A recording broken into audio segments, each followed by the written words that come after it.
5 reasons why people will accept the mark of the beast. 1. Reason number 1. Refusing the mark will lead to financial ruin. Anyone refusing to take the mark will struggle to survive. Revelation 13:16-17. And he causeth all, both small and great, rich and poor, free and bond, to receive a mark in their right hand, or in their foreheads, and that no man might buy or sell, save he that had the mark, or the name of the beast, or the number of his name. The Antichrist's control over the world's economic system will be unmatched. It's important to understand how much power he has. The scriptures make it abundantly clear that under his rule, the mark of the beast becomes the singularly approved medium for financial transactions. The implications of this are colossal and should not be underestimated. Visualize a world where every economic action, from buying groceries to paying utility bills, requires a single form of approval: this mark. Without it, one is essentially cut off from the commercial world. The economic might of the Antichrist puts him in such a place of prominence that he can dictate these terms to the entire world. It isn't just about a localized region or a particular nation bowing to him and worshiping him. It's about the entirety of human civilization, every tribe, tongue, and nation being ruled to his economic regime. Now, let's dig deeper into the personal implications of this. Every individual will be put under tremendous stress because of this singular economic pathway. For instance, imagine a small business owner who has spent years establishing their business, and now the only way to sustain it is to accept the mark. Or a farmer who can't sell his produce in the market without this mark. It goes beyond mere financial transactions. This mark symbolizes one's alignment with the beast, one's loyalty, and, ultimately, one's fate. But the immediate needs, the pressure to provide, the need to thrive rather than just survive, will push many towards accepting the mark. This isn't a mere choice, it's an overwhelming coercion. And that's the nature of the devil: coercion. Where God gives humanity free will, allowing choices and the inherent consequences of those choices to unfold, the devil operates differently. The devil's modus operandi is to force, to push, to corner, and to dominate. He doesn't present a fair playground. The beast's rule and the enforcement of the mark is a testament to this coercive strategy. It isn't about offering a mark and letting people freely choose. It's about making life unbearable without it.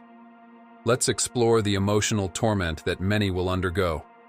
Even with the foreknowledge that taking the mark equates to eternal separation from God, the immediate pressures might overshadow this eternal consequence for many. Consider the predicament of a father or a mother, the sole provider of their family, unable to buy basic necessities or pay for a shelter over their heads. How long can they stand firm, seeing their loved ones suffer because they chose not to take the mark? Such situations will force many hands, making them question their convictions, however strong they might have been. As vast multitudes yield to the beast, accepting his mark and the benefits that come with it, those resisting will find themselves increasingly isolated. It's one thing to stand firm in one's faith when you're surrounded by fellow believers, but it's entirely different when you see your neighbors, friends, maybe even family, prospering because they made a contrary choice. The daily reminders of their prosperity, juxtaposed with one's own struggles, can wear down even the strongest of faiths. It's a kind of peer pressure, but on an incredibly intense scale. The world will have never seen anything like it. This mark isn't just a stamp on one's hand or forehead. It's a weight on one's soul. It will be a choice between immediate relief and eternal salvation. And under the overwhelming coercion of the beast, many will find this choice agonizingly hard. Reason number 2 is allegiance, worship. The mark's significance extends beyond just an economic tool. It is, at its core, a symbol of loyalty and devotion. When the Bible in Revelation 14:9 alerts that whoever takes the mark is essentially worshiping the beast, it underscores a deep-rooted spiritual commitment, not just a surface-level economic necessity. So, in essence, the mark of the beast is at its core an issue of worship. Now, it's vital to note that a vast number of individuals will not just view the Antichrist as a global leader, but will genuinely perceive him as their savior or even God.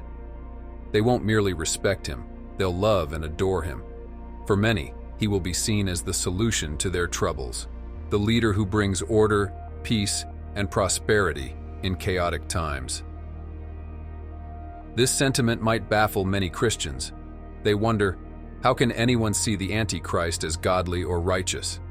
But it's essential to recognize the profound difference in worldview between believers and non-believers. Christians, with their faith and spiritual lens, view the world, its leaders, and its systems differently from those who don't share their beliefs. Consider 2 Corinthians 4:4, which states that the minds of unbelievers are blinded by the god of this age. It's a powerful assertion that there's a spiritual veil, a form of blindness, that prevents many from seeing the truth. Now, when we connect the dots, it becomes clearer. If the god of this age is the force behind the Antichrist, equipping and empowering him, then it stands to reason that those under this god's influence would be inclined to worship and revere the Antichrist. To them, he would represent all that is good, just, and necessary for the world. So, in essence, the mark isn't just about participating in the world's economy. It's also about declaring one's allegiance. For many, taking the mark will be a heartfelt act of worship, a genuine expression of admiration and commitment to the Antichrist. It's a reality that might be challenging for believers to fathom, but understanding this helps to decode the vast sway the Antichrist will have over people's hearts and minds. It's not just coercion or need. For many, it will be genuine devotion. For many, it will be genuine love for him. Reason number 3 is the fear of persecution.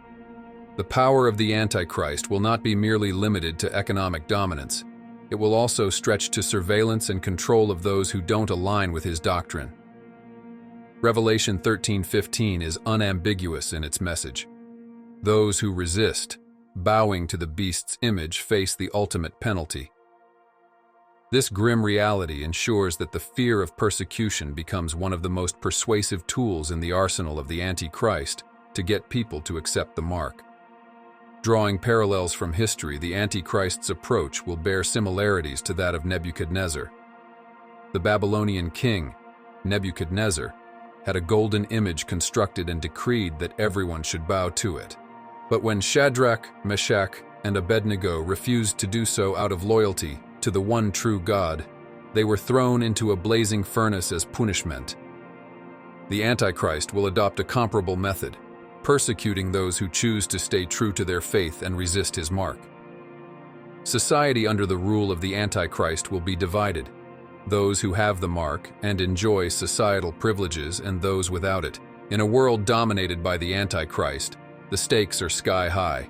Every individual will have to make a choice, and for many, the intense persecution will test the very core of their faith. While economic coercion will push many towards the mark, the fear of persecution will be an equally, if not more, powerful motivator.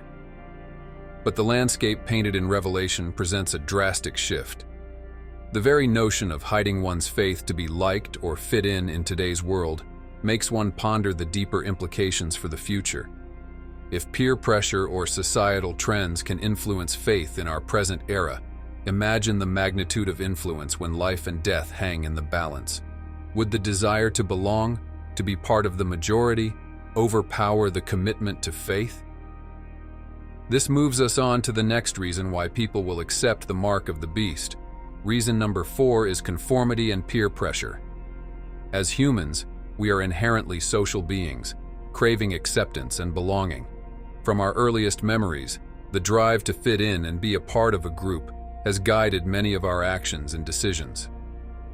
Sociologists and psychologists have long studied the effects of peer pressure and the deep-seated human desire for social conformity. The Bible's scenario in Revelation only amplifies this psychological factor to its extreme. Revelation depicts a world where the acceptance of the mark isn't just a personal decision, but also a societal norm.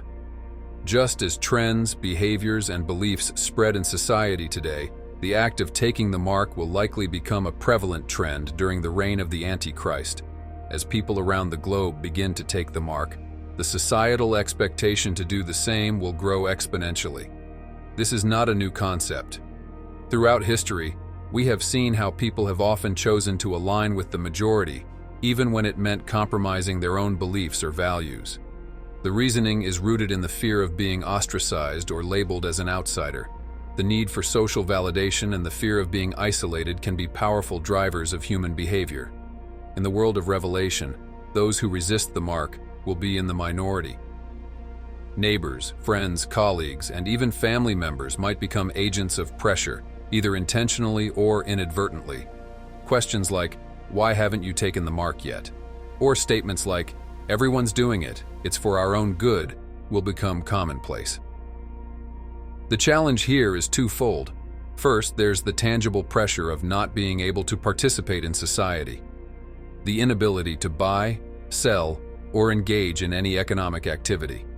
But second, and perhaps more insidiously, there's the intangible pressure of standing out, of being the odd one out, of facing ridicule, pity, or even contempt from those who've conformed to the Antichrist. In our modern society, we've already seen glimpses of how powerful the need to conform can be. From fashion trends to technological adoption, people often jump on the bandwagon simply because everyone else is doing it. Even when it comes to deeply held beliefs or moral standings, the pressure of societal norms can lead individuals to waver. The scenario painted by Revelation, however, is peer pressure on steroids. The final reason is deception. The Antichrist will come in peace at first. Revelation 19:20 says, "And the beast was taken, and with him the false prophet that wrought miracles before him, with which he deceived them that had received the mark of the beast, and them that worshipped his image. These both were cast alive into a lake of fire burning with brimstone." Of course, we know that the greatest quality of false prophets is deception. The Antichrist in Revelation will come peacefully at first. He will perform several miracles and make people to believe in him because of his supernatural acts. The world will love him, adore him. He will be the solution the world needs. He will answer the world's problems. I cannot stress this point: the world will love him. And we are told in the book of John that his spirit is already on the earth. I have no doubt his spirit is preparing the hearts of men. I have no doubt his spirit is preparing the society to love him when he comes. People have the perception that when the Antichrist comes, he will be a literal beast like he is described in Revelation, but he won't be. He will be a man who the world will love and worship. Some people will literally take the mark because they believe in him, because he will literally exalt himself as God. He will demand to be worshipped above all things else. He will position himself in the temple of God and declare himself as God.